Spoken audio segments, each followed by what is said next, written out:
తెలుగు రాష్ట్రాల్లో పండించే కూరగాయల పంటలలో చిక్కుడు ఒకటి. వీటిలో అనేక రకాలు ఉన్నా పందిర్లు అవసరం లేని పాతు చిక్కుడు సాగు విస్తీర్ణం అధికంగా ఉంది. ప్రస్తుతం ఈ పైరు పూత నుండి కాయ తయారయ్యే వరకు వివిధ దశల్లో ఉంది. ఈ పంటకు చాలా చోట్ల వేరుకుళ్ళు తెగులు ఆశించి తీవ్ర నష్టం చేస్తోంది. కొన్ని సస్యరక్షణ చర్యలు చేపట్టడం ద్వారా పురుగును అరికట్టవచ్చంటూ యాజమాన్య చర్యలను తెలియజేస్తున్నారు ఖమ్మం జిల్లా Wyra Krishi Vigyan Kendra coordinator doctor J Hemanth Kumar. మార్కెట్లో చిక్కుడుకు ఉన్న డిమాండ్ దృష్ట్యా చాలా మంది రైతులు చిక్కుడు పంటను సాగు చేశారు. ప్రస్తుతం పూత దశలో ఉంది.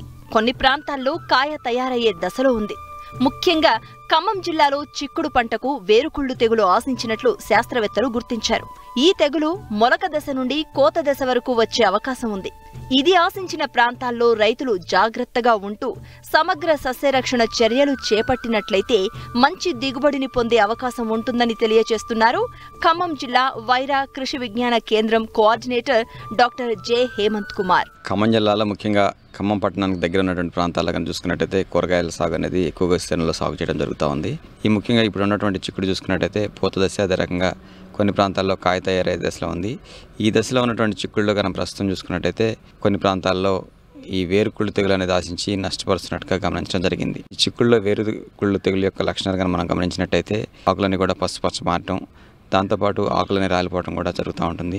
వేరు వ్యవస్థ మీద కానీ చూసుకున్నట్టయితే నీటి రంగు మచ్చలు ఏర్పడటం అనేది దీని యొక్క ముఖ్య లక్షణంగా గుర్తించేదానికి అవకాశం ఉంటుంది. దాంతోపాటు వేరు పీకినప్పుడు కానీ చూసుకున్నట్టయితే వేర్లన్నీ కూడా ముదురు ఎరుపు రంగులో మారటం అనేది దీని యొక్క ముఖ్య లక్షణంగా గుర్తించేదానికి అవకాశం ఉంటుంది. వేరు వ్యవస్థలో అంతా కూడా చూసుకున్నట్టయితే నారవలే ఉండటం అనేది కూడా ముఖ్య లక్షణంగా గుర్తించేదానికి వీలుంటుంది. దాంతోపాటు ఈ యొక్క వేరు వ్యవస్థను కనుక చీల్చి చూసినట్టయితే దీంట్లో ఈ యొక్క శిలీంధ్రానికి సంబంధించినటువంటి బీజాలు కూడా మనం గమనించేదానికి అవకాశం ఉంటుంది.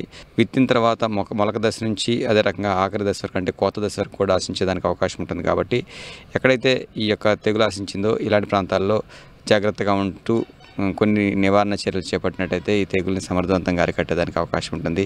ఎక్కడైతే ఈ తెగులు ఆశిస్తూ ఉంటుందో అలాంటి ప్రాంతాల్లో కానీ చూసుకున్నట్టయితే ఈ చిక్కుడుని సాగు చేయకుండా పంట మార్పిడి, ముఖ్యంగా 3-4 సంవత్సరాల పాటు పంట మార్పిడి చేసుకున్నట్టయితే చాలా వరకు ఈ యొక్క చిక్కుడులో ఈ తెగులు యొక్క ఉధృతి తగ్గుతూ ఉంటుంది.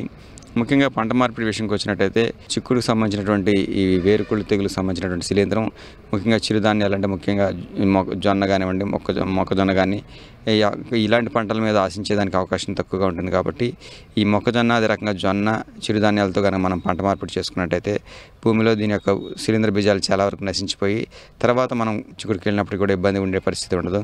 ఎక్కడైతే ఈ చిక్కుల్లో ఆశించిందో ఇలాంటి పరిస్థితులు కానీ చూసుకున్నట్టయితే కొంతవరకు మనం పైనుంచి న్యూట్రియంట్ సపోర్ట్ అంటే మనకు ముఖ్యంగా పోషకాలను కనుక పిచికారీ చేసుకున్నట్టయితే కొంతవరకు ఈ యొక్క దీనిని అధిగమించేదానికి అవకాశం ఉంటుంది.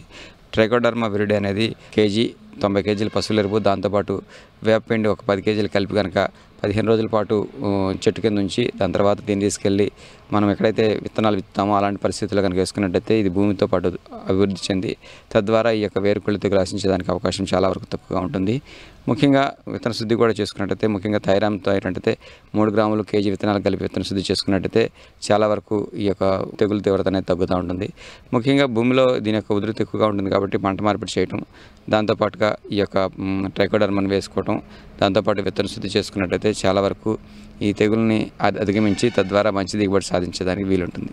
ఈ యొక్క తెగులు కనుక చూసుకున్నట్లయితే ఒక మొక్క నుంచి ఇంకో మొక్క కూడా వ్యాప్తి చెందేదానికి అవకాశం ఉంటుంది. కాబట్టి ఎక్కడైతే ఈ తెగులు ఆశించిందో వాటిని పీకి నాశనం చేసుకున్నట్టయితే అంటే శుభ్రంగా పొలాన్నంతా పరిశుభ్రంగా ఉంచుకున్నట్టయితే చాలా వరకు దీని యొక్క ఉధృతిని తగ్గించేదానికి అవకాశం ఉంటుంది.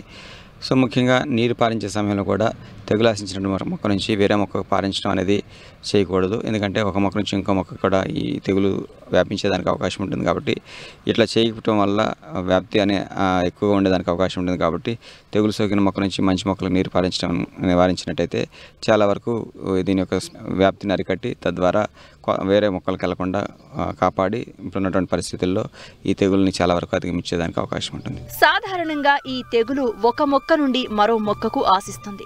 కాబట్టి తెగులు సోకిన మొక్కల నుండి మంచి మొక్కలకు నీరు పారించవద్దు. తెగులు ఆశించిన మొక్కలను పీకి నాశనం చేయడం ద్వారా ఇతర మొక్కలకు ఆశించకుండా ఉండి మంచి దిగుబడిని సాధించేందుకు ఆస్కారం ఉంటుంది.